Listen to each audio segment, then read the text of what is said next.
අයිබෝන් ළමයි ඔන්න අදත් අලුත්ම විද්‍යා පාඩමක් එක්ක මම ඔයා ගාවට ඇවිල්ලා ඉන්නවා. අද අපි කතා කරන්න බලාපොරොත්තු වෙන්නේ ඝර්ෂණීය පාඩම. අපි කලින් පාඩම් මාලාවේදී කතා කරගෙන ආවා චලිතය පිළිබඳ නිව්ටන් නියම පාඩම සහ සෛලවල ව්‍යුහ කෘත්‍ය කියන පාඩම්. ඉතින් ඔයාලට ප්ලේලිස්ට් එකට ගිහිල්ලා ඒ පාඩම් ටිකත් බලන්න පුළුවන්. channel එකට අලුත් කෙනෙක් නම් channel එක subscribe කරලා තියාගන්න. 10 ශ්‍රේණිය 11 ශ්‍රේණිය විද්‍යාව ගණිතය සියලුම පාඩම් අපි මේ වීඩියෝ මාලාව ඔස්සේ කතා කරන්න බලාපොරොත්තු වෙනවා. ඉතින් ඔයාගේ යාළුවෙකුත් ඉන්නවා නම් ඒ යාළුවන්ටත් අපේ channel එක ගැන දැනුවත් කරන්න. ඉතින් ඔයා විශේෂයෙන්ම channel එක subscribe කරලා එකතු වෙන්න මේ පාඩම් මාලාවත් සමග. හොඳයි. එහෙනම් අද අපි කතා කරන්න බලාපොරොත්තු වෙන්නේ ඝර්ෂණීය පාඩම. අපි කලින් පාඩමේදී චලිතය පිළිබඳ නිව්ටන් නියම කතා කළා. අද කතා කරන්නේ ඒ පාඩමේම අලුත් කොටස. ඒ කියන්නේ භෞතික විද්‍යාව පාඩම් මාලාවක් තමයි මෙතෙක් කතා කරගෙන ආවේ. ඉතින් ඊළඟ කොටස විදිහට ඝර්ෂණය තමයි අද අපිට කතා කරන්න තියෙන්නේ. හරි. ඉතින් කලින් පාඩම් මාලාවේදී ඒ කියන්නේ නිව්ටන් නියම පාඩමේදී අපි කතා කළා වස්තුවක් මත බලයක් යෙදීමෙන් වස්තුව චලිත කරන ආකාරය. වස්තුවක් මත බලයක් යෙදීමේදී එම වස්තුව චලිතයට ලක් වෙනවා. හරි. අපි ඒක තව විස්තර කරලා කිව්වොත් එහෙම වස්තුවක් මත බාහිර අසමතුලිත බලයක් යෙදෙනවා නම් එම වස්තුව චලනය වෙනවා කියන කාරණාව අපි කලින් පාඩම් වලදී කතා කළා. ඒ කියන්නේ නිව්ටන් නියම පාඩම් වලදී. ඉතින් අද අපි කතා කරන්නේ ඒ විදිහට වස්තුවක් චලිත වෙනකොට ඒ චලිතයට ප්‍රතිවිරුද්ධව ඇතිවන. එහෙම නැත්නම් ඒ චලිතයට බාධාවක් ලෙස ඇතිවන බලයක් ගැන. හරි. ඉතින් වස්තුවක් චලිත වෙන්නේ මෙන්න මේ වගේ ස්පර්ශ පෘෂ්ඨයක් කරහානේ. ඒතොර මේ කතන්දරේ අදාළ වෙන්නේ නැහැ අහසේ ගමන් කරන ගුවන් යානයකට හෝ අභ්‍යවකාශ යානයකට. හරි. මේ අපි කතා කරන්නේ පොළවට ස්පර්ශ වෙලා එහෙම නැත්නම් මොකක් හරි ස්පර්ශ පෘෂ්ඨයක් මත ගමන් කරන වස්තුවක් ගැන. උදාහරණයක් විදිහට කාර් එකක්, මෝටර රථයක්, බයික් එකක්, එහෙම නැත්නම් ඔයා මොකක් හරි ලෑල්ලක් උඩ මේසයක් උඩ තියලා තල්ලු කරගෙන යන ලී කුට්ටියක් වෙන්න පුළුවන්. අන්න ඒ වගේ ස්පර්ශ පෘෂ්ඨයක් මත ගමන් කරන වස්තුවකට තමයි මෙන්න මේ ඝර්ෂණ බලය කියන එක අදාළ වෙන්නේ. එහෙනම් මොකද්ද මේ ඝර්ෂණය කියලා කියන්නේ? වස්තුවක් චලිත වීමේදී, ඒ කියන්නේ වස්තුව මත යම් බලයක් යෙදීමෙන් ඒ වස්තුව චලිත වෙනකොට මෙන්න මේ ස්පර්ශ වෙලා තියෙන පෘෂ්ඨය මගින් ඒ වස්තුවේ චලිත දිශාවට ප්‍රතිවිරුද්ධ දිශාවට ඇතිවන බලය. හරිද? වස්තුවක් තල්ලු කරගෙන යනකොට ඒ චලිතයට ප්‍රතිවිරුද්ධ දිශාවට ඇතිවන බලයට තමයි අපි කියන්නේ ඝර්ෂණ බලය කියලා. ඉතින් මේ ඝර්ෂණ බලය කියන එක එදිනදා ජීවිතයේදී ඔයා අත්දැකලා ඇති. හරිද? උදාහරණයකට එනවා නම් ඔයා හිතන්න පරණ වෙච්ච ගේට්ටුවක්. ඒ කියන්නේ තල්ලු කරලා අරින ගේට්ටුවක්, අර රෝද තියෙන ගේට්ටු තියෙන්නේ. අන්න ඒ වගේ ගේට්ටුවක් ඔයා නිකන් හිතලා බලන්න. අර රෝද වලට ඔයිල් දාලා නැති ටිකක් මලකඩ කාපු ගේට්ටුවක්. ඔය වගේ ගේට්ටුවක් ඔයා තල්ලු කරනකොට ඔයා පුංචි බලයක් යොදලා නම් තල්ලු කරන්නේ. හරිද? කියන්නේ ඔයා සාමාන්‍ය පුංචි බලයක් යොදලා තල්ලු කරනකොට ඒ ගේට්ටුව තල්ලු වෙන්නේ නැහැ. හරිද? හැබැයි ඔයා යම් උපරිම අවස්ථාවකට එනවා. ඔයා යොදන බලයේ යම් උපරිම අවස්ථාවකට ආවයින් පස්සේ මොකද වෙන්නේ? ඒ ගේට්ටුව එහෙම නැත්නම් පරණ වාහනයක් වෙන්න පුළුවන් මොකක් හරි දෙයක්. අර උපරිම අවස්ථාවට ආවයින් පස්සේ ඔයා යොදන උපරිම බලයේ අවස්ථාවට ආවයින් පස්සේ චුට්ටක් විතර ඊටමත් අපහසුයෙන් චලිත වෙන්න පටන් ගන්නවා. අර ගම්මිතාවේදී අපි ඔය ගැන වඩාත් විස්තර කරලා කතා කළා. ඒතර චලිතය ආරම්භ වන අවස්ථාවේදී ඊටමත් අපහසුයෙන් තමයි චලිතය ආරම්භ වෙන්නේ. නමුත් වස්තුව චලිත වෙන්න පටන් ගත්තයින් පස්සේ කිසිම ගැටලුවක් නැහැ. වස්තුව දිගටම චලිත වෙලා යනවා. හරි. ඉතින් ඔන්න ඔතනදී තියෙනවා ළමයි ওই ඝර්ෂණයේ අවස්ථා තුනක්. හරි. ඝර්ෂණයේ අවස්ථා තුනක් තියෙනවා. පළවෙනි අවස්ථාව තමයි ළමයි වස්තුව නිශ්චල අවස්ථාවේ. වස්තුව නිශ්චල අවස්ථාවේ. එහෙම නැත්නම් වස්තුව ස්ථිතික අවස්ථාවේ. හරි. ඒ වගේම වස්තුව චලිතය ආරම්භ කරන මොහොතේ. ඒ කියන්නේ නිශ්චල වස්තුව නිශ්චලව තියෙන වස්තුව චලිතය ආරම්භ කරන මොහොතේ. ඒ කියන්නේ සීමාවේ. නිශ්චල අවස්ථාව සහ චලිත අවස්ථාව කියන එක අතර තියෙන නිකන් බෝඩරේ සීමාව. අන්නේ සීමාකාරී අවස්ථාව. හරිද? සීමාකාරී අවස්ථාව. ඒ වගේම වස්තුව චලිත වෙන අවස්ථාව. ඒ කියන්නේ ගතික අවස්ථාවේ. ගතික කියලා අපි කියනවා චලිතයට. ගතික අවස්ථාවේ.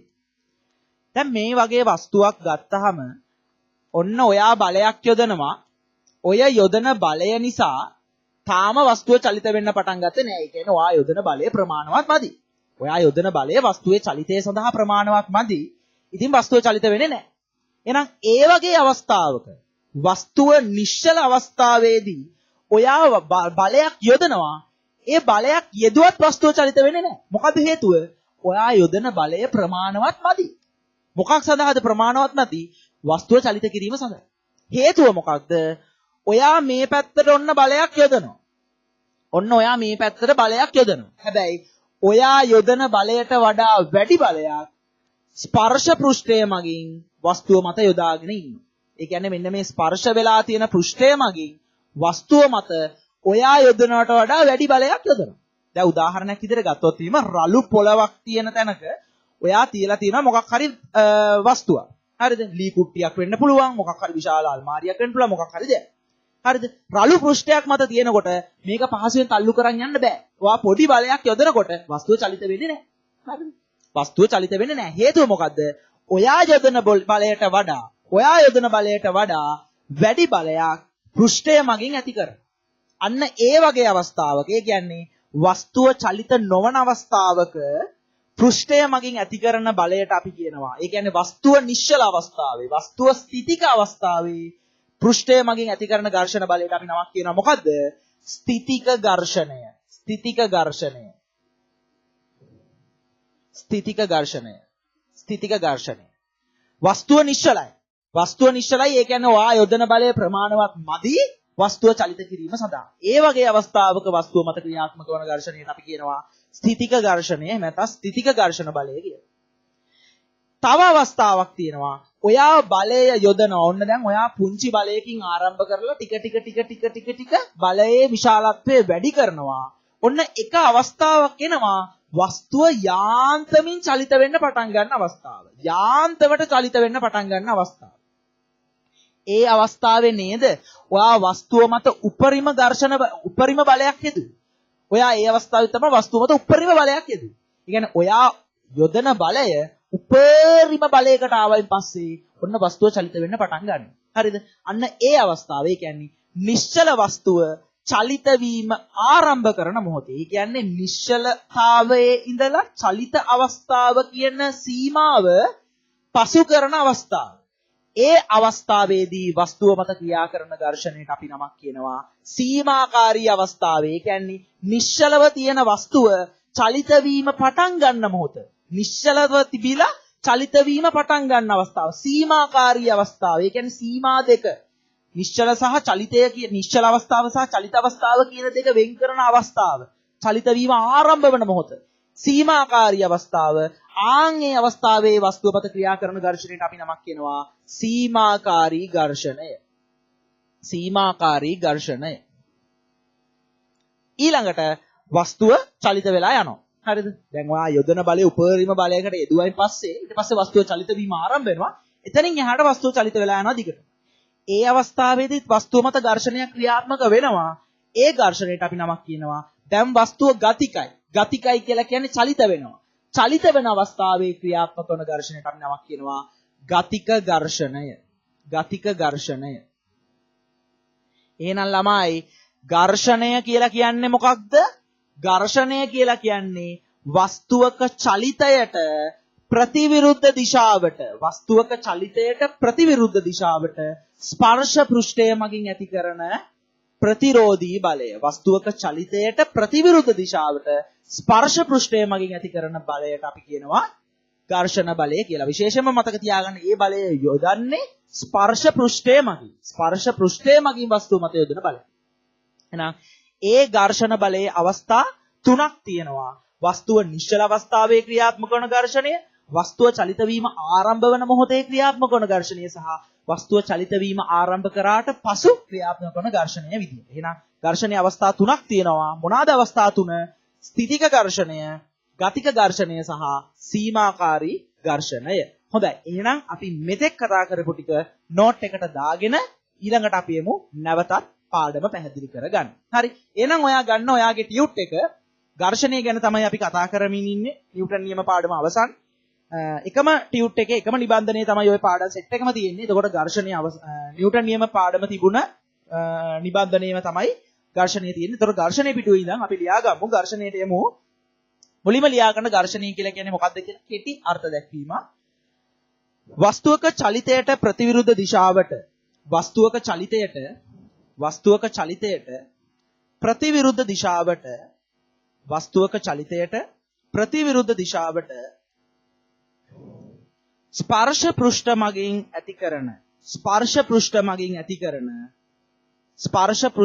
ඇති කරන ප්‍රතිවිරුද්ධ බලය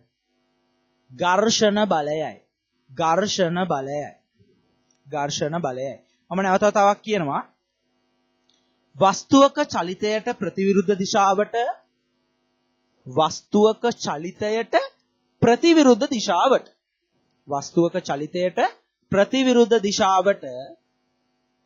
ස්පර්ශ පෘෂ්ඨ මගින් ඇති කරන ස්පර්ශ පෘෂ්ඨය මගින් තමයි ඝර්ෂණය ඇති කරන්නේ. ස්පර්ශ පෘෂ්ඨ මගින් ඇති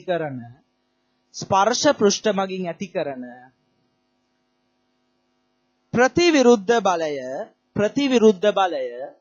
ප්‍රතිවිරුද්ධ බලය කියලා ලියන්නත් පුළුවන්. කැමති නම් ප්‍රතිරෝධී බලය කියලා ලියන්නත් පුළුවන්. දෙකම එකයි. ප්‍රතිවිරුද්ධ බලය එහෙම නැත්නම් ප්‍රතිරෝධී බලය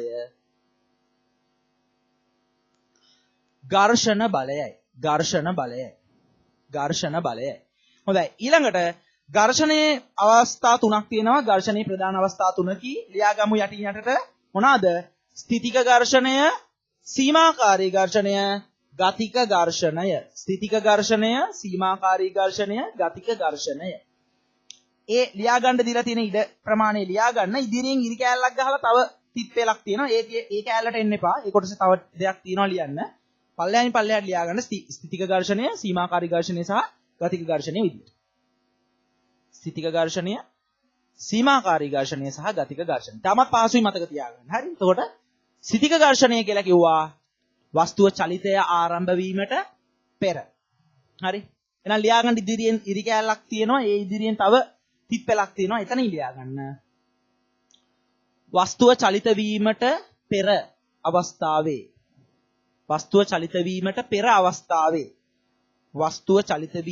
පෙර අවස්ථාවේ.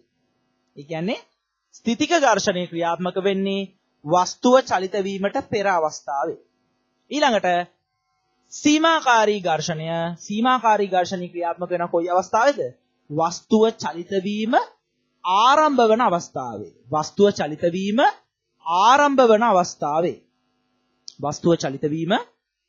වන අවස්ථාවේ. වස්තුව චලිත වීම ආරම්භ වන අවස්ථාවේ. ඊළඟට ගතික ඝර්ෂණය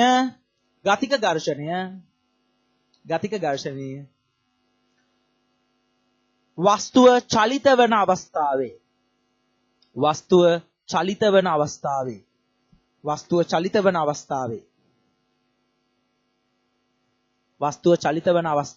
හොඳයි. එහෙනම් නැවත තාන්න චලිතය ඝර්ෂණය ආකාර තුනක් තියෙනවා. මොනවාද ඝර්ෂණයේ අවස්ථා තුන? සීමාකාරී ඝර්ෂණ බලය සමායන පිළිවෙලට යමු. මොනවාද ඝර්ෂණයේ අවස්ථා තුන? ස්ථිතික ඝර්ෂණ බලය, සීමාකාරී ඝර්ෂණ බලය සහ ගතික ඝර්ෂණ බලය. ස්ථිතික ඝර්ෂණ බලය කියලා කිව්වා වස්තුව චලිත වීම ආරම්භ වීමට පෙර වස්තුව මත ක්‍රියා කරන ඝර්ෂණ බලය. සීමාකාරී ඝර්ෂණ බලය කියලා කිව්වා වස්තුව චලිත වීම ආරම්භන මොහොතේ. එහෙම නැත්නම් වස්තුව මත ක්‍රියා කරන උපරිම ඝර්ෂණය සීමාකාරී ඝර්ෂණය. අවසාන වශයෙන් ගතික ඝර්ෂණය කියලා කිව්වේ මොකද්ද? වස්තුව චලිත වන අවස්ථාවේදී ඇතිවන ඝර්ෂණ බලය. හරි. හොඳයි. ඊළඟට පොයින්ට්ස් තුනක් තියෙනවා ලියා ගන්න. ඒ තුන ලියාගමු. පළවෙනි එක වස්තුව නිශ්චල අවස්ථාවේ ඇතිවන්නේ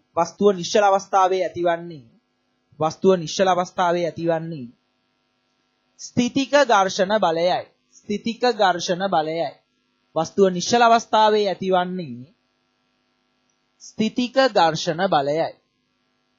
ස්ථිතික ඝර්ෂණ බලයයි. වස්තුව නිශ්චල අවස්ථාවේ ඇතිවන්නේ ස්ථිතික ඝර්ෂණ බලයයි. ඊළඟට චලිත වීම ආරම්භ වන මොහොතේ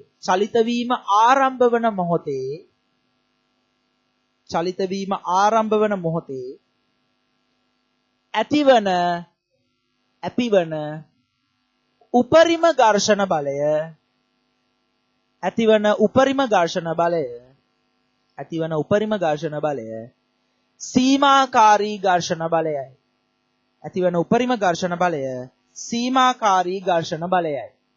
සීමාකාරී ඝර්ෂණ බලයයි. සීමාකාරී ඝර්ෂණ බලය. ඊළඟට චලිත වන වස්තුවක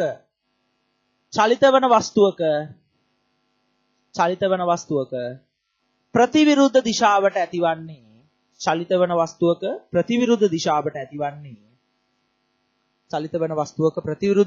ඇතිවන්නේ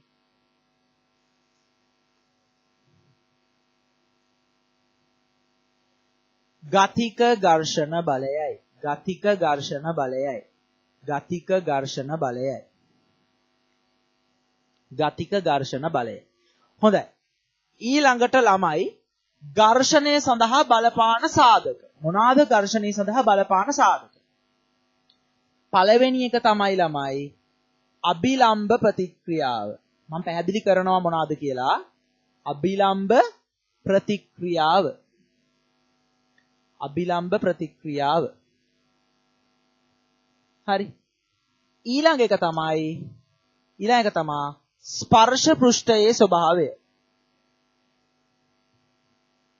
ස්පර්ශ පෘෂ්ඨයේ ස්වභාවය.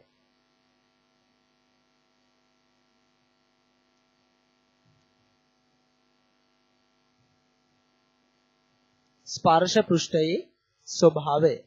හරි. මේ අහන්න ළමයි. පළවෙනිටම කතා කරමු මොකද්ද අභිලම්භ ප්‍රතික්‍රියාව කියන්නේ කියලා. හරි. ඔයාට මතකයි නේද නිව්ටන්ගේ තුන්වන නියමය? මොකද්ද නිව්ටන්ගේ තුන්වන නියමයෙන් කියවුනේ? නිව්ටන්ගේ තුන්වන නියමය මොකක්ද?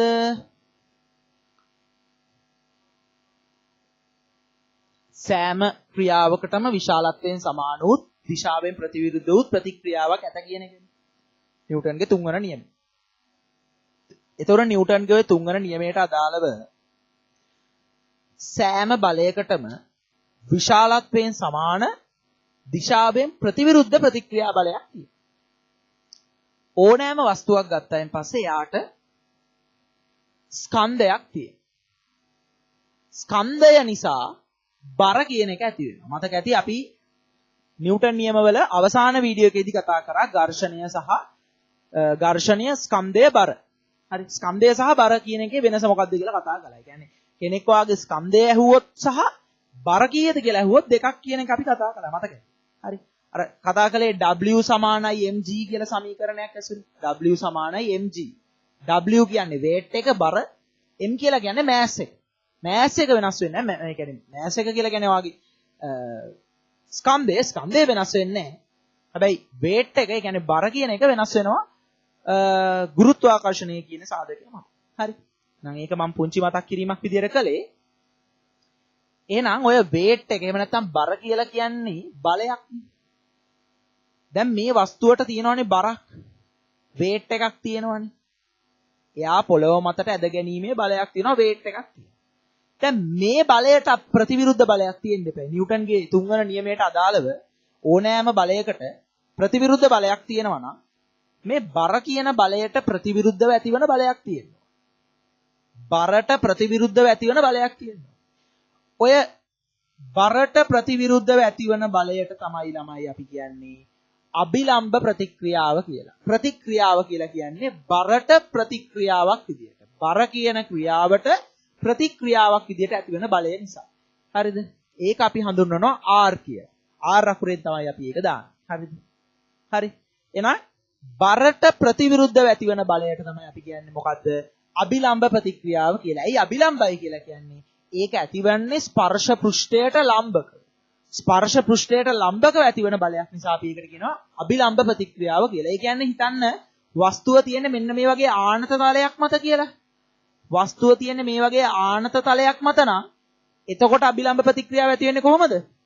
එතකොට අභිලම්භ ප්‍රතික්‍රියාව ඇති වෙන්න ඕනේ ඒ ස්පර්ශ වෙලා තියෙන පෘෂ්ඨයට ලම්බකව. මේ ස්පර්ශ වෙලා තියෙන පෘෂ්ඨයට ලම්බකව තමයි අභිලම්භ ප්‍රතික්‍රියාව ඇති වෙන්නට ඕන. හරි. එහෙනම් අභිලම්භ ප්‍රතික්‍රියාව කියලා කියන්නේ මෙන්න මේ වස්තුවේ බර මගින් ප්‍රතිවිරුද්ධ දිශාවට ඇති කරන බල. හරි. ඒ කියන්නේ උදාහරණයක් විදිහට ගත්තොත් මේ වස්තුවේ ස්කන්ධය ගම්මු. මේ වස්තුවේ ස්කන්ධය කිලෝග්‍රෑම් 5යි. වස්තුවේ ස්කන්ධය කිලෝග්‍රෑම් 5යි නම් වස්තුවේ weight එක කීයද? ඒ කියන්නේ බර කීයද? අපි දන්නවා W සමානයි mg. m කියලා කියන්නේ mass එක ස්කන්ධය කිලෝග්‍රෑම් 5යි. g කියලා කියන්නේ ගුරුත්වජ ත්වරණය ආසන්න වශයෙන් 10යි. 10යි ms ඍණ 2. එහෙනම් weight එක කීයද? weight එක 50යි. 50යි නිව්ටන්. 50යි නිව්ටන්. එහෙනම් weight එක කීයද? 50යි නිව්ටන්. 50යි නිව්ටන්. ළමයි බර නිව්ටන් 50යි නම් මෙන්න මේ අභිලම්භ ප්‍රතික්‍රියාවක් කීයමද? 50ම තමයි. 50ම තමයි. ඒ කියන්නේ අගයෙන් සමානයි හැබැයි දිශාවේ ප්‍රතිවිරුද්ධයි. අගයෙන් සමානයි හැබැයි දිශාවේ ප්‍රතිවිරුද්ධයි. හරි. ඒකයි අභිලම්භ ප්‍රතික්‍රියාව කියලා කියන්නේ. අභිලම්භයි කියලා කියන්නේ එයා මෙන්න මේ පෘෂ්ඨයට ලම්බකයි. ප්‍රතික්‍රියාව කියලා කියන්නේ ඇයි? බලයට ප්‍රතික්‍රියාවක් විදිහට ඇති වෙන බලයක් නිසා. හරි. එහෙනම් මම හිතනවා ඔයාට දැන් තේරෙනවා මොකද්ද අභිලම්භ ප්‍රතික්‍රියාව කියන්නේ කියලා. හරි. ඒ කියන්නේ දැන් සරලවම මේ කියනවා නම් මේක වස්තුවේ බර වැඩි වෙන්න අභිලම්භ ප්‍රතික්‍රියාව වැඩි වෙනවානේ. වස්තුවක් බර වෙන්න වැඩි වෙන්න ඒක අපිට තල්ලු කරන්න අමාරුයි. නේ? බර වැඩි වෙන්න ඝර්ෂණයත් වැඩි. එයා හොඳට බදලා පොළව අල්ලගෙන ඉන්නවා. බර වැඩි නම් වස්තුව බදලා පොළව අල්ලගෙන ඉන්නවා. ඒකට අපිට තල්ලු කරන්න අමාරුයි. දැන් හිතන්නකෝ දැන් පාරේ ලේසියෙන්ම ලිස්සලා යන්නේ බර වාහනයක්ද නැත්නම් සැහැල්ලු වාහනයක්ද? සැහැල්ලු වාහනයක් පහසුවෙන් ලිස්සලා යනවා. හරි ටිකක් බර වාහනයක් නම් බර වාහනයක් එහෙම ලේසියෙන් ලිස්සලා යන්නේ නැහැ. හේතුව තමයි හොඳ ඝර්ෂණයක් ඇති වෙනවා බර වැඩි වෙන්න. හරි එහෙනම් ඝර්ෂණය සඳහා මෙන්න මේ අභිලම්භ ප්‍රතික්‍රියාව කියන එක අනුලෝමව සමානුපාතික වෙන දෙයක්. හරි. ඒ කියන්නේ බර වැඩි වෙන්න අභිලම්භ ප්‍රතික්‍රියාව වැඩි වෙනවා. අභිලම්භ ප්‍රතික්‍රියාව වැඩි වෙන්න ඝර්ෂණය වැඩි වෙනවා. හරි. එහෙනම් අපි මේ කතා කරන්නේ ඝර්ෂණය සඳහා බලපාන සාධකනේ. එහෙනම් එකක් තමයි මොකද්ද අභිලම්භ ප්‍රතික්‍රියාව. අභිලම්භ ප්‍රතික්‍රියාව වැඩි වෙන්න වස්තුවේ ඝර්ෂණය වැඩි වෙනවා. ඊළඟ එක මොකද්ද? ස්පර්ශ පෘෂ්ඨයේ ස්වභාවය. ස්පර්ශ පෘෂ්ඨයේ ස්වභාවය. නැත්නම් අපි ඔකට තව වචනයක් කියනවා වයනය කියලා. වයනය කියලා කියන්නේ ස්පර්ශ පෘෂ්ඨයේ රළු හෝ සුමට බව. ඉතින් ඒක නම් අමුතුවෙන් පැහැදිලි කරන්න දෙයක් නැහැ. රළු පෘෂ්ඨයක ඝර්ෂණය වැඩි. සුමට පෘෂ්ඨයක ඝර්ෂණය අඩුයි. හරි. කැරම් බෝඩ් එකක කැරමිත්තෝ අපි සෙල්ලම් කරනකොට කැරම් බෝඩ් එක කියලා කියන්නේ බොහොම සුමට පෘෂ්ඨයක්. ඉතින් සුමට පෘෂ්ඨය හරහා කැරමිත්තෝ බොහොම පහසුවෙන් එහා මෙහා ගමන් කරනවා. හරි. එහෙනම් සුමට පෘෂ්ඨයක් මත ඝර්ෂණය අඩුයි. රළු පෘෂ්ඨයක් මත. වැලි කඩදාසියක් වගේ එකක් ගත්තොත් එහෙනම් වැලි කඩදාසියක් මත ඇති වෙන ඝර්ෂණය ඉතාමත් වැඩි. හරි. ලේසියෙන් ලිස්සලා යන්නේ ටයිල් එකක් උඩද නැත්නම් සිමෙන්ති පොලොක් මතද? සිමෙන්ති පොලොවට වඩා ඉක්මනට ටයිල් එකක් උඩ ලිස්සලා වැටෙනවා නේ. ඇයි? සුමටයි. පෘෂ්ඨයේ සුමට වෙද්දි ඝර්ෂණය අඩුයි. හරි. එහෙනම් ඒක ගැන නම් ඉතින් අමුතුවෙන් කතා කරන්න දෙයක් නැහැ. රළු පෘෂ්ඨයක ඝර්ෂණය වැඩි, සුමට පෘෂ්ඨයක ඝර්ෂණය අඩුයි. හරි. එහෙනම් ළමයි ඝර්ෂණය සඳහා බලපාන සාධක දෙකක් තියෙනවා. මොනවාද ඝර්ෂණය සඳහා බලපාන සාධක දෙක? එකක් තමයි අභිලම්භ ප්‍රතික්‍රියාව, ඊළඟ එක තමයි ස්පර්ශ පෘෂ්ඨවල ස්වභාවය. හරි. හොඳයි. අපි එහෙනම් ලියමු ඝර්ෂණය සඳහා බලපාන සාධක ස්පර්ශ පෘෂ්ඨවල ස්වභාවය. ස්පර්ශ පෘෂ්ඨවල ස්වභාවය ඒක ඉදිරියෙන් ලියා ගමු. ස්පර්ශ පෘෂ්ඨවල ස්වභාවය කියලා වට නෝට් එකේ දීලා තියෙනවා. ඉදිරියෙන් ලියා ගන්න. රළු පෘෂ්ඨවල ඝර්ෂණය වැඩිය. රළු පෘෂ්ඨවල ඝර්ෂණය වැඩිය. යටි. රළු පෘෂ්ඨවල ඝර්ෂණය වැඩිය. ඕනනම් තව ඉඳ තියෙනවා. තව ඕනනම් ලියා ගන්න සුමට පෘෂ්ඨවල ඝර්ෂණය අඩුයි. රළු පෘෂ්ඨවල ඝර්ෂණය වැඩිය, සුමට පෘෂ්ඨවල ඝර්ෂණය අඩුයි. හරි.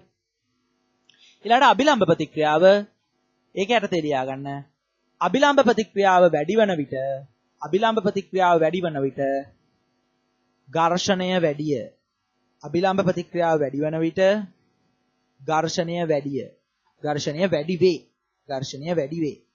ඊළඟට මේ සාධක දෙක ඝර්ෂණය සඳහා බලපෑවට ඝර්ෂණය සඳහා බල නොපාන සාධකයක් තියෙනවා. හරි. ඒක විභාගෙදී අහනවා නිතර. හරිද? ඒ තමයි ළමයි පෘෂ්ඨ වර්ගඵලය.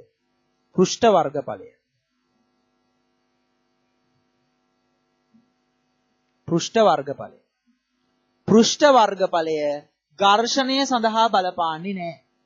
හරිද? පෘෂ්ඨය කොතරම් විහිදිලා තියෙනවද කියන එක ඝර්ෂණය සඳහා බලපෑමක් ඇති වෙන්නේ නැහැ. හරි.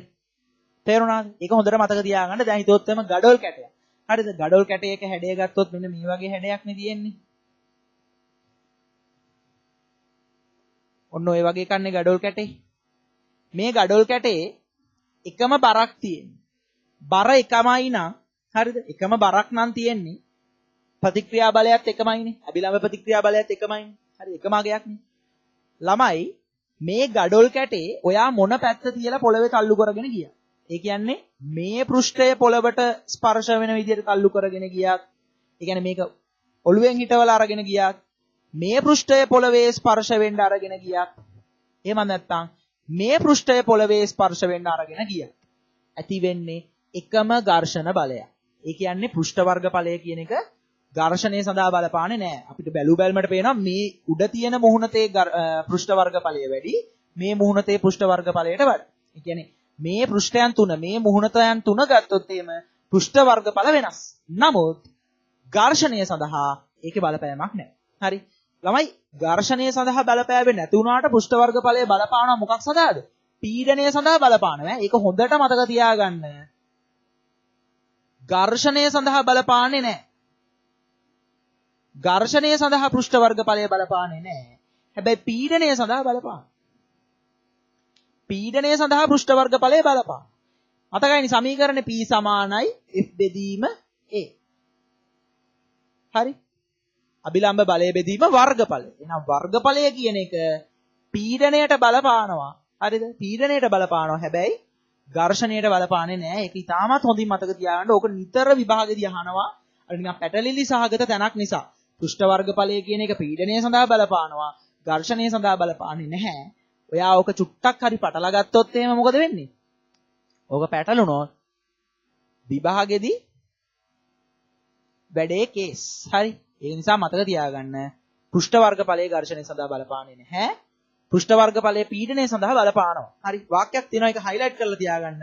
ඝර්ෂණ බලය කෙරෙහි ස්පර්ශ පෘෂ්ඨවර වර්ග ඵලය බල නොපායි. ඒක හයිලයිට් කරලා තියාගන්න. බල නොපායි කියන වචන රතු පෑනකින් ඉරක් ගහලා තියාගත්තත් කමන්නේ. හරි. ස්පර්ශ පෘෂ්ඨවල වර්ග ඵලය බල නොපායි කියන එක හයිලයිට් කරලා තියාගන්න. බල නොපායි කියන එක රතු පෑනෙන් රවුම් කරලා හරි කමන්නේ තියාගන්න. ඒක වැදගත්. හරි. එතනින්ම ඕනනම් තව නිල් පෑනින් දාලා ලියා ගන්න පීඩනය සඳහා පෘෂ්ඨ වර්ග ඵලය බලපායි. හරි. පීඩනය සඳහා පෘෂ්ඨ වර්ග ඵලය බලපායි. හරි. එතකොට ඔයාලට ටක් ගාලා මේ නෝට් එක බලන වෙලාවක මතක් වෙනවා. ඝර්ෂණය සඳහා බලපාන්නේ නැහැ. හැබැයි පීඩනය සඳහා බලපාන. හරි. පීඩනය සඳහා බලපායි කියලා ලියලා තියාගන්න. හරි.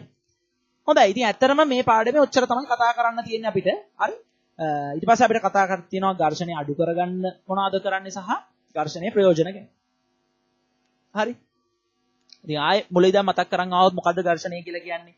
චලිත වෙන වස්තුවක චලිතයට ප්‍රතිවිරුද්ධ දිශාවට ස්පර්ශ පෘෂ්ඨය මගින් ඇති කරන ප්‍රතිරෝධී බලයට අපි කියනවා ඝර්ෂණ බලය කියලා. එහෙනම් ඝර්ෂණයේ අවස්ථා තුනක් තියෙනවා. මොනවාද ඝර්ෂණයේ අවස්ථා තුන? ස්ථිතික ඝර්ෂණ බලය, සීමාකාරී ඝර්ෂණ බලය සහ ගතික ඝර්ෂණ බලය. ඔය ඝර්ෂණ අවස්ථා තුنين උපරිම ඝර්ෂණීය ක්‍රියාත්මක වෙන්නේ මොන අවස්ථාවේදීද? උපරිම ඝර්ෂණීය ක්‍රියාත්මක වෙන්නේ මොන අවස්ථාවේදීද? සීමාකාරී අවස්ථාවේ චලිතය ආරම්භ වෙන මොහොතේ. හරිද? නිකන් හිතලා බලන්නකෝ වාහනයක් තල්ලු කරනවා කියලා. චලිතය ඔන්න වෙන්න තියෙද. ඒ කියන්නේ චලිත වෙන්න පටන් ගන්න මොහොතේ වැඩිම බලයක් වායව දන්නේ. නේද? චලිතය ආරම්භ කරගන්නනේ අමාරු. චලිත වෙන්න ගත්තයින් පස්සේ ඒක දිගටම ගමන් කරනවා. හරි? එහෙනම් සීමාකාරී ඝර්ෂණ බලය තමයි උපරිම ඝර්ෂණය වෙන්නේ. හරි? ස්ථිතික ඝර්ෂණයේ ක්‍රියාත්මක වෙන්නේ වස්තුව නිශ්චල අවස්ථාවේ. සීමාකාරී ඝර්ෂණයේ ක්‍රියාත්මක වෙන්නේ නැත්නම් උපරිම ඝර්ෂණය සීමාකාරී ඝර්ෂණ බලය ක්‍රියාත්මක වෙනවා වස්තුව චලිත වෙන්න පටන් ගන්න වෙලාවේ. ගතික ඝර්ෂණයේ ක්‍රියාත්මක වෙනවා වස්තුව චලිතේ පවත්වාගෙන යන වස්තුව චලිතේ පවත්වාගෙන යන අවස්ථාවේ. හරි. හොඳයි. ඊළඟට අපි කතා කළා ඝර්ෂණය සඳහා බලපාන සාධක සහ ඝර්ෂණය සඳහා බල නොපාන සාධකය. ඝර්ෂණය සඳහා බලපාන්නේ සාධක දෙකයි. මොනවාද? අභිලම්භ ප්‍රතික්‍රියාව සහ පෘෂ්ඨවල ස්වභාවය. අභිලම්භ ප්‍රතික්‍රියාව වැඩි වෙන්න ඝර්ෂණය වැඩි වෙනවා. පෘෂ්ඨවල ස්වභාවය ගත්තොත් එහෙම රළු පෘෂ්ඨ මගින් වැඩි ඝර්ෂණයක් ඇති කරනවා. සුමට පෘෂ්ඨ මගින් අඩු ඝර්ෂණයක් ඇති කරනවා. හරි. සුමට පෘෂ්ඨ මගින් ඝර්ෂණයක් ඇති කරන්නේ නැහැ නෙමෙයි.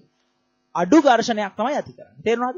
ඝර්ෂණයක් නැහැයි කියලා අපිට කියන්න බෑ. හරි. ඝර්ෂණයක් අනිවාර්යයෙන්ම වස්තුවක් මත පෘෂ්ඨයක් මගින් ඇති කරනවා. හැබැයි සුමට පෘෂ්ඨයකින් වස්තුව ස්පර්ශ වෙලා තියෙන පෘෂ්ඨය සුමට වෙන්න ඇතිවන ඝර්ෂණය ඊටම අඩු වෙනවා. හරි. හොඳයි. එහෙනම් ඒ ටික තමයි අපි මෙතෙක් කතා කරන් ආවේ. ඊළඟට ඝර්ෂණය සඳහා බල නොපාන සාධකය කියන්නේ වර්ගඵලය. වර්ගඵලය ඝර්ෂණය සඳහා බලපාන්නේ නැහැ.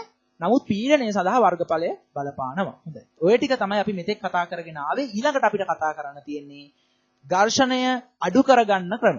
හරිද? අපිට ওই ඝර්ෂණය කියන එක ප්‍රයෝජනවත් වෙන අවස්ථාව වගේම නිෂ්ප්‍රයෝජ්‍ය වෙන අවස්ථාවක් තියෙනවා. දැන් උදාහරණයක් විදිහට ගත්තොත් එහෙම වාහනවල ඒව නැත්නම් යන්ත්‍රෝපකරණවල යන්ත්‍ර සූත්‍රවල කොටස් ගෙවි යන්න හේතු වෙනවා මෙන්න මේ ඝර්ෂණවල. හරිද? ඒ කියන්නේ එකිනෙකට ඇතිල් වෙන පෘෂ්ඨ එකිනෙකට වාහන කොටස් වෙන්න පුළුවන්, යන්ත්‍ර සූත්‍ර වෙන්න පුළුවන්, ප්‍රතිරෝධ වෙන්න පුළුවන්. ඒවා කොටස් එකිනෙක ස්පර්ශ වෙද්දි මොකද වෙන්නේ? ඒවා ගෙවි යන්න බලන. ඒවා ගෙවෙනවා. ඝර්ෂණය නිසා එහෙනම් කොටස් ගෙවි යන්න පුළුවන් වාහනවල යන්ත්‍ර සූත්‍රවල කොටස් ගෙවි යන්න පුළුවන්. එහෙනම් ඒ වගේ අවස්ථාවක ඝර්ෂණය කියන එක අපි අඩු කරගන්න ඕනේ. ඝර්ෂණය අවම කරගන්නට ඕනේ. එහෙනම් ඝර්ෂණය අවම කරගන්නට කරන්න පුළුවන් දේවල් මොනවද? හරි. එකක් තමයි පෘෂ්ඨ සුමට කිරීම. හරිද? ඔයා ගත්තොත් එහෙම කැරම් බෝඩ් එකක් වගේ ගත්තොත් එහෙම කැරම් බෝඩ් එකේ ඊටාම සුමට පෘෂ්ඨයක් තියෙන්නේ. ඒතර පෘෂ්ඨයේ සුමට වෙන්න ඝර්ෂණය ඊටාම අඩු වෙනවා. හරිද? ඒ වගේම තමයි වාහනවල දැක්කත් එහෙම නැත්නම් යන්ත්‍රෝපකරණවල ගත්තොත් එහෙම අපි ඔය ස්පර්ශ වෙන කොටස් වලට දානවා ග්‍රීස්, එහෙම නැත්නම් ලිහිසි තෙල්. හරි? ඔන්න ඔය වගේ ග්‍රීස් හෝ ලිහිසි තෙල් දාන්නේ වාහනවල සහ යන්ත්‍ර සූත්‍රවල කොටස් ගෙවි යාම අවම කර ගැනීම සඳහා. ඒ වගේම තමයි විශේෂයෙන්ම බයික් වල එහෙම නැත්නම් කාර් වල එහෙම රෝද වලට අපි දානවා බෝල බෙයාරින්. හරිද? බෝල බෙයාරින් අර බෝල තියෙන යකඩ බෝල වගේ. අන්න ඒවා යොදන්නේත් ඔය ඝර්ෂණය අවම කර ගැනීම සඳහා. හරි? එහෙනම් අපි ලියමු ඝර්ෂණය අවම කර ගන්නා ක්‍රම. ස්පර්ශ පෘෂ්ඨ නැත්නම් ස්පර්ශ පෘෂ්ඨ ඕනේ පෘෂ්ඨවල රළු බව අඩු කර පෘෂ්ඨවල රළු බව අඩු කර සුමට කිරීම. පෘෂ්ඨවල රළු බව අඩු කර සුමට කිරීම. පෘෂ්ඨවල රළු බව අඩු කර සුමට කිරීම. හරි? පෘෂ්ඨවල රළු බව අඩු කර සුමට කිරීම. ඊළඟට ලිහිසි ද්‍රව්‍ය යෙදීම. ලිහිසි ද්‍රව්‍ය යෙදීම. ලිහිසි ද්‍රව්‍ය කියලා කියන්නේ ලිස්සන සුළු දෙය. ලිහිසි ද්‍රව්‍ය යෙදීම. ලිහිසි ද්‍රව්‍ය යෙදීම. මොනවාද ලිහිසි ද්‍රව්‍ය කියලා ඉදිරියෙන් ලියා ගමු. ලිහිසි තෙල්, ග්‍රීස්, මිනිරන්. ලිහිසි තෙල්, ග්‍රීස්, මිනිරන්. හරි? මිනිරන්. හරි? ඔය දැන් පැන්සලක් උල් කරලා අර උල් කරද්දී අර කුඩු වගේ වැටෙන්නේ මිනිරන් කුඩු. ආන්ගේ මිනිරන් කුඩු ටිකක් ඔයාගේ පොතේ ගාලා නිකන් පොඩ්ඩක් ඇඟිල්ලෙන් මේවා කරලා බලන්න. ඇඟිල්ලෙන් පොඩ්ඩක් ඒ පෘෂ්ඨය මත යවලා බලන්න ලිහිසි. ලිස්සන සුළුයි. හරිද? ඒ මිනිරන් වල තියෙන ස්ට්‍රක්චරල් එක කියන්නේ මිනිරන් වල තියෙන ව්‍යුහය නිසා එයාට ලිහිසි ද්‍රව්‍යයක් විදිහට ක්‍රියා කරන්න පුළුවන්. හරි? මිනිරන් කුඩු ටිකක් අතේ මෙහෙම ගාගෙන මෙහෙම පොඩ්ඩක් අත මේවා කරලා බලන්න ලිස්සන සුළු ගතියක්. හරි? එහෙනම් ලිහිසි ද්‍රව්‍ය යෙදීම. ඊළඟට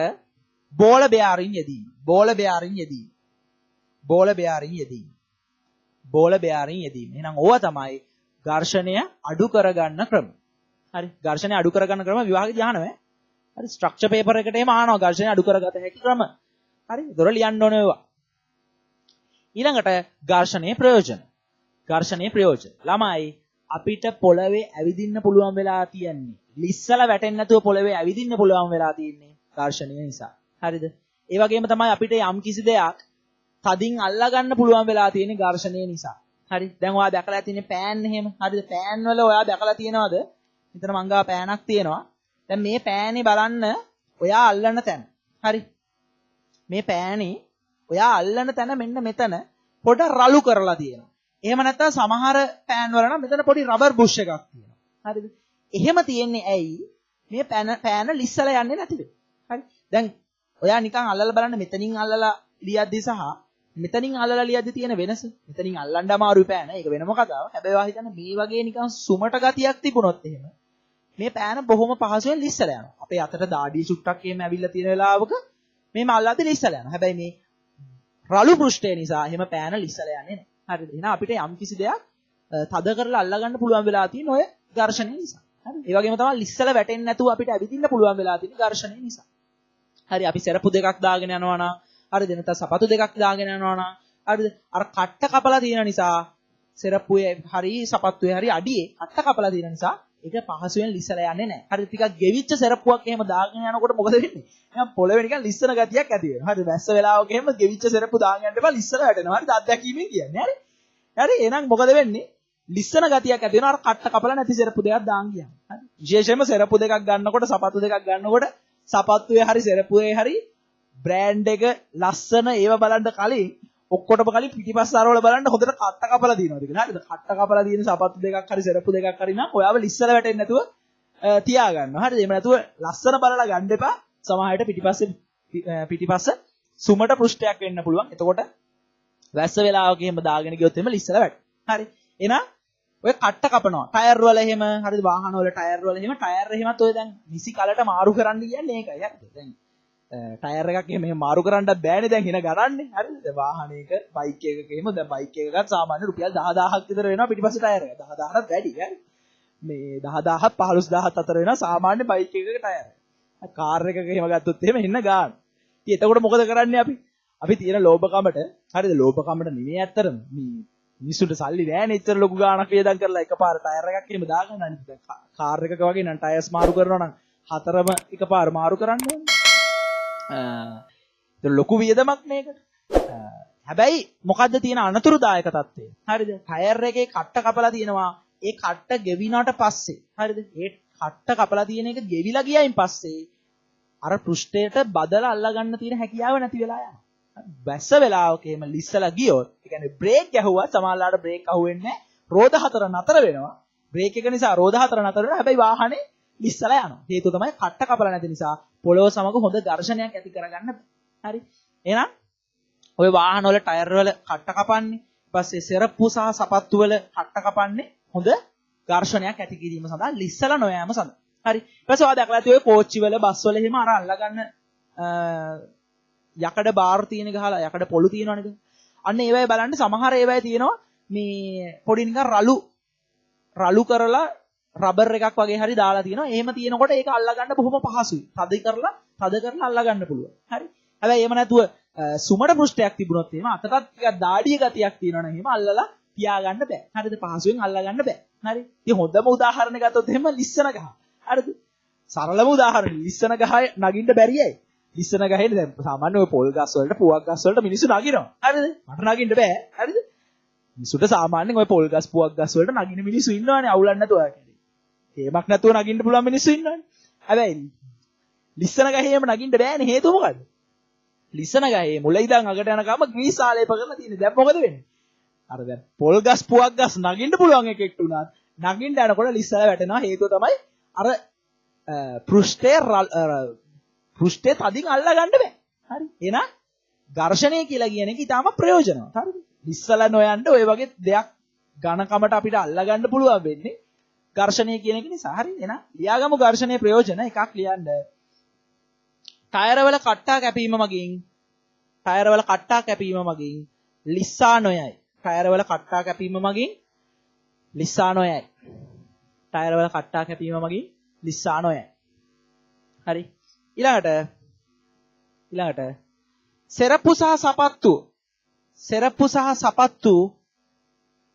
සෙරප්පු සහ සපත්තු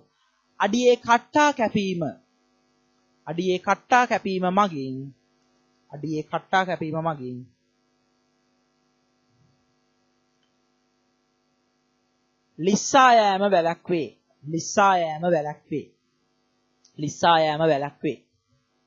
ලිස්සා යෑම වැළැක්වේ. හරි. ඊළඟට ළමයි. හරිද? කොහු ලණුවකුයි නයිලෝන් ලණුවකුයි අරගත්තොත්. හරිද? කොහු ලණුවකින් දාන ගැටයේද පහසුවෙන් ගලවන්න පුළුවන්. නයිලෝන් ලණුවකින් දාන ගැටයේද පහසුවෙන් ගලවන්න පුළුවන්. නයිලෝන් කියලා කියන්නේ අර නිකන් ඉටි වගේ තියෙන නිකන් ප්ලාස්ටික් වගේ කෙදිදි වලින් හදන ලණුව තියෙන්නේ. හරිද? අර පාට ලණු තියෙන්නේ. ඒ ලණුවෙන්ද ගැටයක් දැම්මහම ලේසියෙන් ගලවන්න පුළුවන් කොහු ලණුව. අර නයිලෝන් ලණුවෙන් ගැටයක් දැම්මහම ලේසියෙන් ගලවන්න පුළුවන්. හැබැයි කොහු ලණුවකින් ගැටයක් දැම්මම එහෙම ලේසියෙන් ලෙහන්න බෑ. හේතුව තමයි අර කොහු ලණුව ඝර්ෂණීය වැඩි නිසා ගැටයක් හිර වුණාට පස්සේ ඒක තාම තද වෙලා හිටිනවා. හරිද? එහෙනම් ඒකත් ලියන්න. කොහු ලණුවකින් දමන ගැටයක් පහසුවෙන් ලෙහි නොයයි. කොහු ලණුවකින් දමන ගැටයක් පහසුවෙන් ලෙහි නොයයි.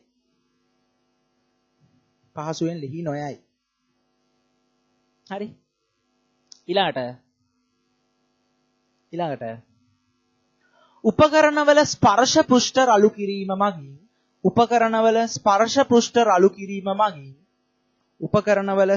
පෘෂ්ඨ රළු කිරීම මගින් අල්ලා ගැනීම පහසු වේ. අල්ලා ගැනීම පහසු වේ. හරි. මේ මෙතනදී බලන්න මේ මගේ සෙල්ෆි ස්ටික් එකක් තියෙනවා. දැන් මේකේ බලන්න මම ඔයාලා කැමරාවට පොඩ්ඩක් ලං කරලා පෙන්නන්නම්. දැන් මේ බලන්න මේ ස්පර්ශ පෘෂ්ඨය ගත්තොත් එහෙම රළු කරලා තියෙන්නේ. හරි. මේ පෘෂ්ඨය රළු කරලා තියෙන්නේ. ඒ වගේම රබර් එකකින් හදලා තියෙන්නේ. ඒ වගේම තමයි නිකන් පොඩි කට්ට වගේ තියෙනවා. ඔයාලට පේනවා ඇති. ඉතින් ඒත් එහෙම තියෙන නිසා මොකද වෙන්නේ? මේක බොහොම පහසුවෙන් අපිට අතින් අල්ලා ගන්න පුළුවන්. මේක ලිස්සලා යන්නේ නැහැ. හරි. දැන් මේ හරිය ගත්තොත් එහෙම නෑ. මේ හරිය සුමටයි. අපි අල්ලගන්නේ මෙතනින්. ඒතර අල්ලා ගන්න තැන තාමත් රළු කරලා තියෙනවා. ඒ නිසා අපිට බොහොම පහසුවෙන් අතින් අල්ලා ගන්න පුළුවන්. හරිද? ඔය ජිම් වල එහෙම ඔයාලා දැකලා ඇති අර ඩම්බෙල් වල, බාබෙල් වල එහෙම යකඩ බාර් එක තියෙනවා. ඒ බාර් එකේ අර අල්ලා ගන්න තැන විතර පොඩ්ඩ නිකන් කට්ට කපලා වගේ තියෙනවා. එතකොට පහසුවෙන් අල්ලා ගන්න පුළුවන්. හරිද? ඊළඟට ලියන්න තව එකක්.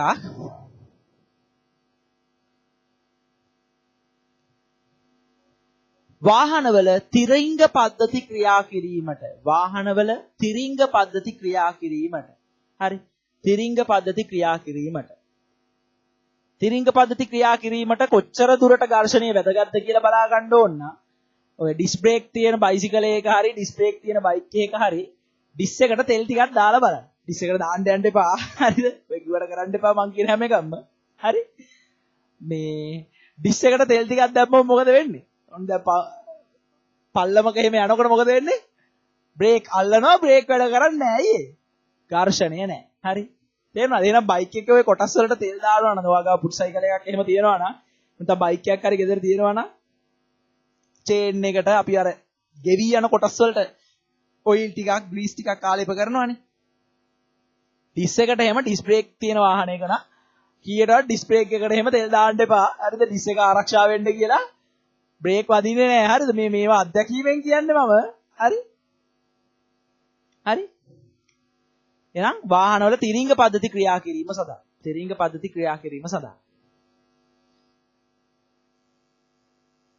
ඊළඟට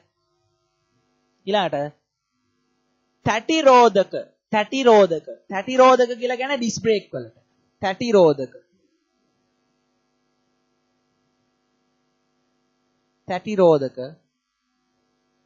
තැටි රෝධක කියලා කියන්නේ ඩිස් බ්‍රේක් වලට තැටි රෝධක හා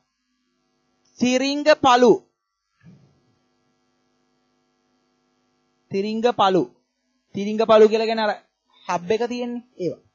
තිරිංග පළු හිරවීම සඳහා. ඒවයි අපි පොඩි රබර් එකක් වගේ එකක් තමයි දාන්නේ. රබර් වලට පුළුවන් හොඳ ඝර්ෂණයක් ඇති කරගන්න. හරි. හිරවීම සඳහා. හොඳයි ළමයි. ඉතින් ඔය පාඩම ඔතනින් අවසන්. හරිද? ඝර්ෂණය කියලා කියන්නේ ඉතාමත් පහසු පාඩමක්. පුංචි පාඩමක්. ඔයාලට තේරෙන්නේ නැති මම හිතන්නේ මේ වීඩියෝ එක මිනිත්තු 30ක් විතර වගේ වෙයි. මිනිත්තු 30කට වඩා ටිකක් දිග වෙයි. මිනිත්තු 45ට වඩා අඩු වීඩියෝ එකක් වෙයි මේක බොහෝ දුරට. ඉතින් මේ වීඩියෝ එකෙන් මේ පාඩම අවසන්. හරි? ඉතින් කතා කරන් ගියොත් එහෙම මුල ඉඳන් මොනවද අපි කතා කළේ කියලා.